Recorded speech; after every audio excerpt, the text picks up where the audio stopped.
Assalamualaikum warahmatullahi wabarakatuh. Alhamdulillah wassalatu wassalamu ala rasulillah amma ba'du ya. Menyikapi fenomena kezaliman ya semakin banyak ya di Indonesia terutama ya, baik dari kalangan yang sudah mengenal agama ya, seperti contohnya adalah banyaknya kasus kezaliman yang dilakukan oleh para suami ya kepada seorang istri gitu ya, di mana banyak kasus terjadi yaitu menikah hanya icip-icip gitu ya, menikah hanya sebulan 2 bulan langsung dicerai ya. Itu marak ya, sedang marak sekali di Indonesia ya.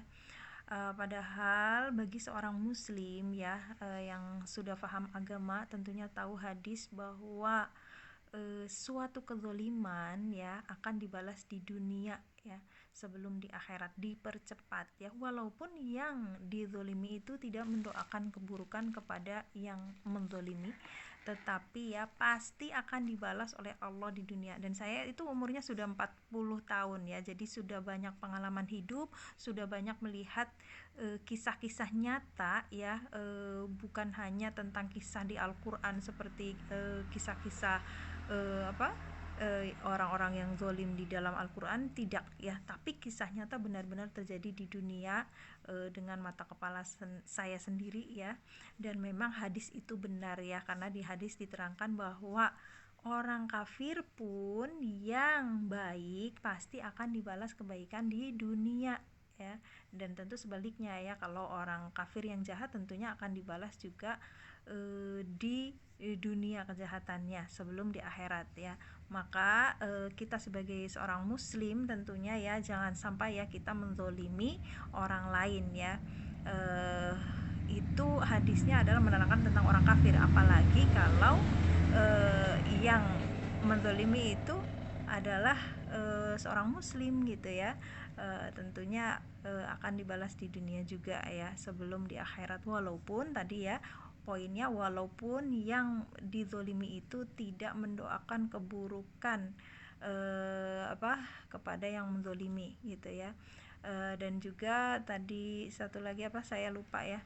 Jadi pokoknya intinya ya, mulai sekarang untuk bagi yang zalim ya, stop menzolimi orang lain ya, pasti akan dibalas di dunia ya.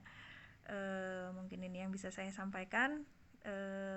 Dan contohnya adalah bukan hanya akibat kezaliman itu bukan langsung nyata ya, bisa juga dari tidak adanya kebahagiaan hidup di hati orang yang menzalimi ya.